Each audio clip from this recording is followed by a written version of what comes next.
people thought the Giants were going to have. Oh, by the way, those sound effects were that of the Long Island Railroad? No, that was, don't believe him. Felix has a train set up for his grandson here, and that's what you heard. Okay. Anyways, going back to disasters, which I hate to speak of, say, Sandy was a real tragedy. But there are a lot of people who had tragedies in the Midwest, and we can't forget them. And anybody who's involved in one of those horrendous tornadoes, give us a call. We'd also like to know the progress. Oh, and the terrible fires that killed 19 firefighters, that elite firefighting squad that goes in when everybody comes running out. These people go running into the flames. So, it was just that kind of a year. Don't mess. Speaking of tragedy, there was another school shooting today. Oh, I heard about it, but I didn't hear that much about it. And I believe it was Sparks, Nevada. I don't know who was killed, but 2 people were killed. One of them was a shooter. Okay. Some brought a gun into school. I mean, when are we going to learn, ladies and gentlemen? When are we going to do something about this? This is... It's almost normal. I hate to say that, but it's almost normal to pick up your newspaper every so many weeks and see something like this. As it is, I remember when I was teaching and I would talk to my students about, watching the nightly news. In a 1-hour news broadcast, roughly the first 20 minutes, at least, are nothing but disasters. Man's inhumanity to man. Basically, that's what it boils down to. And, and it's not just guns, it's knives, it's baseball bats.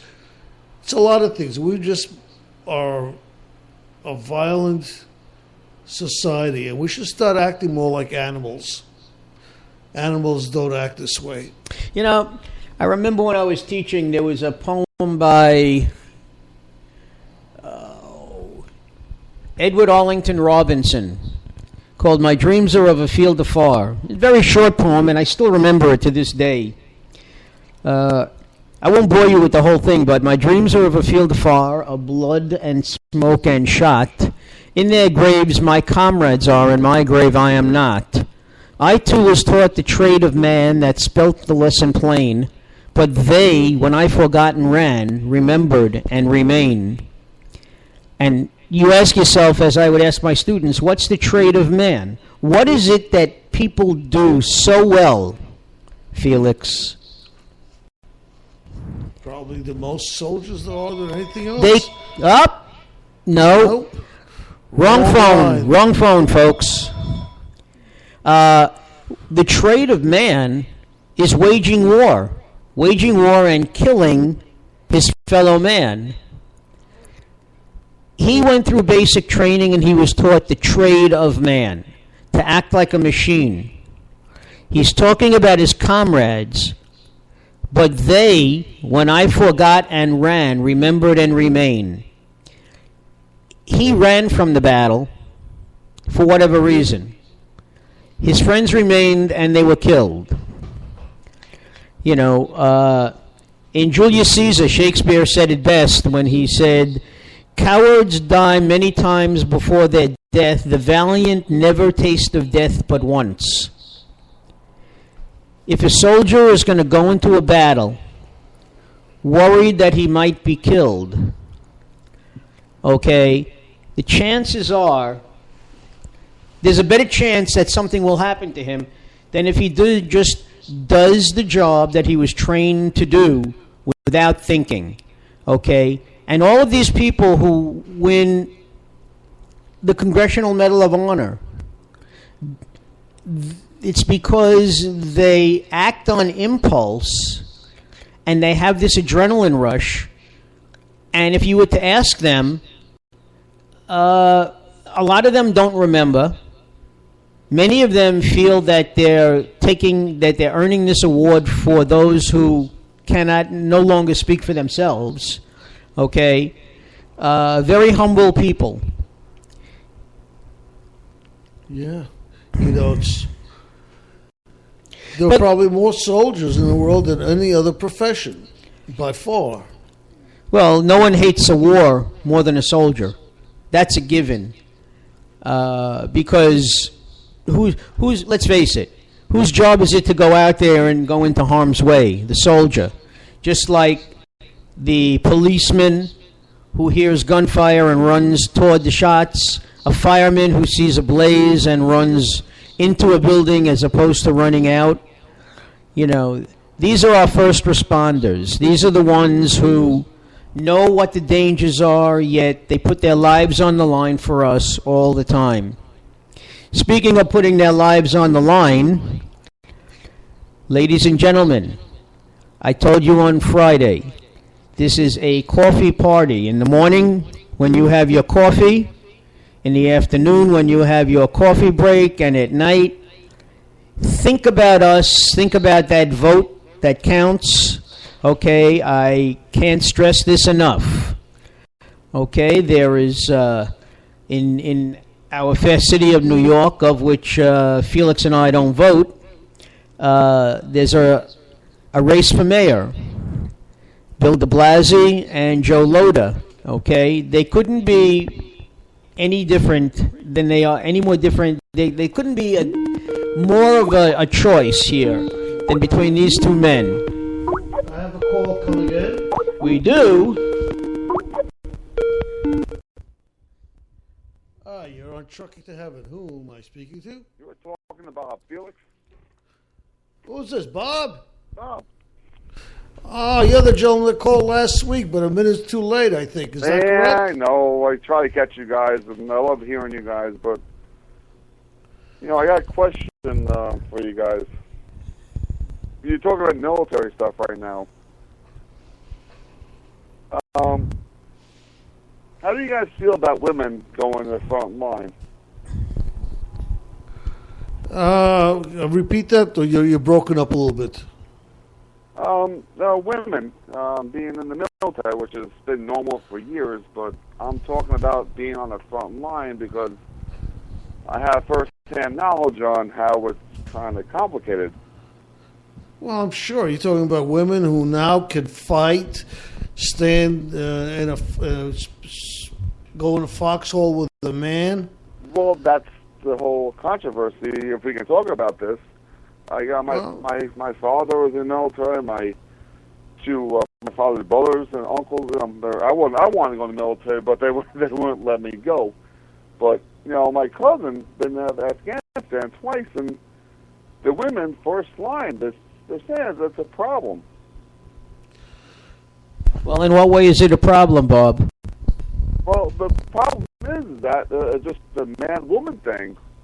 The man's trying to protect the woman. They kind of grow it. I hate to say the terms that they use, my cousin, because he's been there twice. He's a New Jersey cop. But the women there, they get intimate with each other naturally. I mean, nothing wrong with it. That's natural. But then what the man's protecting the woman, distracting the guy from doing what he has to do. So what you're saying actually is that the man may find his woman next door to be attractive, right? Or he may feel that she's a woman and he has to protect her. Right, it's a natural. And he might put his life in danger because of it. Well, I feel it has nothing to do at all with how attractive your partner is. I think what it is that many men feel that they very protective toward females. Correct. Okay. Absolutely. And that's what it is, that they fear for the safety of their partner if it's a female. But I have to tell you, my son's been a cop now for a year. He went through the academy. There were not a large number of women, but there were some women, and they were able to hold their own. Just like in the fire department, no, they don't cut any. There's no slack. They don't cut any favors for the female applicants. They have to do exactly what the men do. Right. No, I mean, the funny thing is, women. It's an ongoing issue because look, a woman can probably shoot a gun better than a guy. I mean, that's not the issue. It's just that the men, they try and when the man, loves and finds a woman, likes, and he's never protect the woman. And my cousin told me he's been to Afghanistan twice. He's a young guy. I think he's 32 years old now, and he told me. I hate to sit and rate what they call the women there, but they do things. And they just women have certain things they have to do, and the men guys have, certain things they have to do, but it's awkward. So it's a big distraction for the men trying to fight. It might be. Now I'm curious. Now you're in a foxhole, and you have to go to the bathroom. Well, right. Well, women, it's all natural. Women have to do what guys got to do, but the other distracting part is actually dangerous point. The women got to get pulled away from the holes.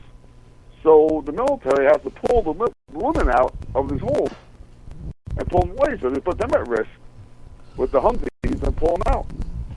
Yeah, that's true. It's an adjustment, but other countries have been doing it for many years. You're right, Phil. You may be right. This is new to me. They've been doing it for many years, and it seems to work. I don't know why or how. And but it's definitely a distraction. Something that I guess it's an experiment that. Right. Go ahead. Well, in the IDF, in the Israeli army, I mean, they don't give it a second thought. Women have been fighting alongside men for many, many years, and the woman is a soldier just like the man. They know they have a job to do, and they go out and they do it.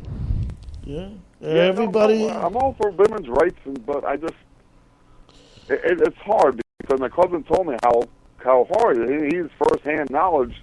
I see him at least twice a week in Jersey, and he tells me women in there and being in the desert with them, it was kind of awkward, weird. Well, So, I don't know if you remember, there was a book by Nelson DeMille, I believe it was Nelson DeMille, called The General's Daughter, and they made it into a movie. Right, okay. John Travolta was in it. Right, all right. And the woman in question went to West Point. Her father was a war hero. And she went to West Point where during field operations at the end of her junior year, I believe it was, they play war games. Right. And she was raped. That was the whole point. And when they interviewed one of her colleagues, who was on her team, he said that there was a gender bias at West Point, that men, at least when this movie was made, talking about, that men hated the fact that, you'll excuse my language, she had a squat to piss, okay? Well, it was a big male ego thing. And here she was, outscoring most of the men, and the men just couldn't take that, and that's why she was gang raped, okay? Well, look, I don't know what I can say on the radio. I don't think I'm not saying anything too bad. I'm pretty educated, but, my cousin, said when the women, it's natural to have a time of the month, they have to go get them out of the sand holes. The men would risk their lives to get the women out of the holes and bring them back to their own private, camp. And then they bring them back. But, women they're strong. I mean, look, like my cousin said, there's some women have better, arms than guys do, better strength. But it's a distraction for the guys. And this is, I guess I'm saying, I don't know, women are, my cousin said women are good shots, but at the same time, it's a distraction. They